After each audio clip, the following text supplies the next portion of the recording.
Joining me now is Jody Hice, a Republican representative from Georgia. Representative Hice, thank you so much for your time. Welcome back. A lot to get to.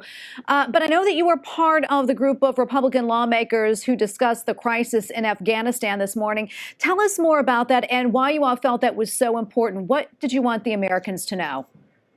Yeah, listen, this administration is letting down the American people, letting down our allies, letting down those who have helped America for the last 20 years.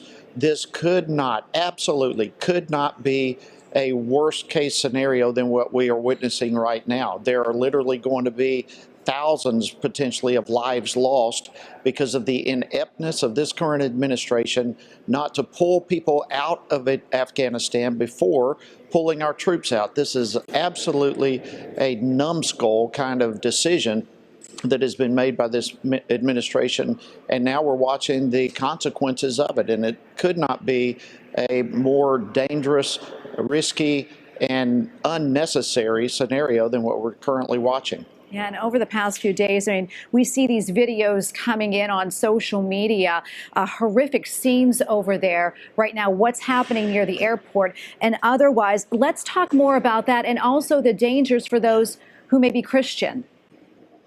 Yes, I mean, look, the environment, obviously, under Sharia law, creates an extremely dangerous situation for anyone who is of any other faith, probably the top of which is Christians. And of course, not only us, but many offices have been in contact with many Christians who are being literally hunted by the Taliban right now.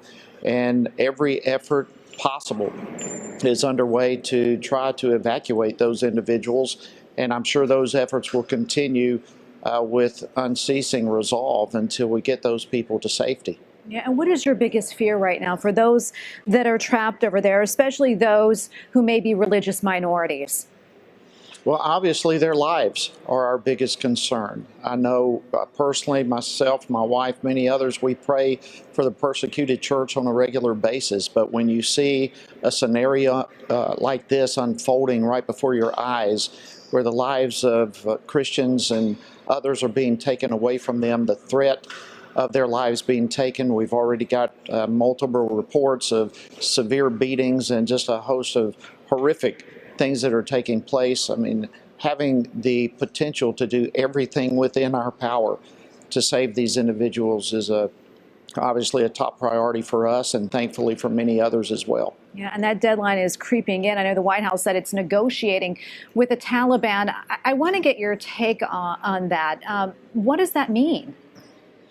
Well, you know, why are we negotiating so feverishly with the Taliban, a terrorist organization? It's the tail wagging the dog. It is Americans and American leadership, not terrorists, who ought to be setting the standards as to how we are going to evacuate our citizens and others from the country.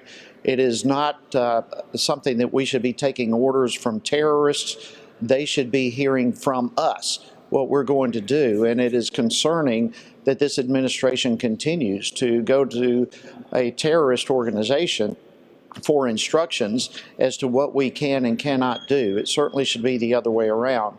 And I'm very much confident that had we at this point had different leadership, such as what we had under President Trump, none of this would be taking place.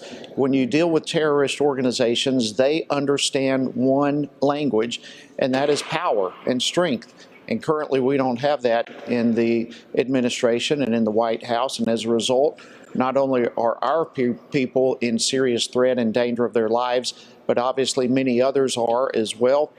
And our allies have lost tremendous confidence that America will stand by its word.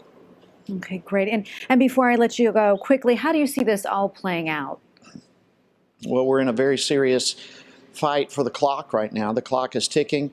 We're being told the doors are going to be closing in a matter of days, and there are threats emerging, it seems, by the hour as we go through this. So, you know, I don't know how it's going to end. I know we're going to do everything we can until we cross the finish line, everything in our power, and others are doing the same, NGOs, other organizations, other countries, as well as our own, to try to evacuate everyone who needs and everyone who wants to be evacuated out of Afghanistan at this point. So I don't know how it's going to end, but we're not going to quit until it's over.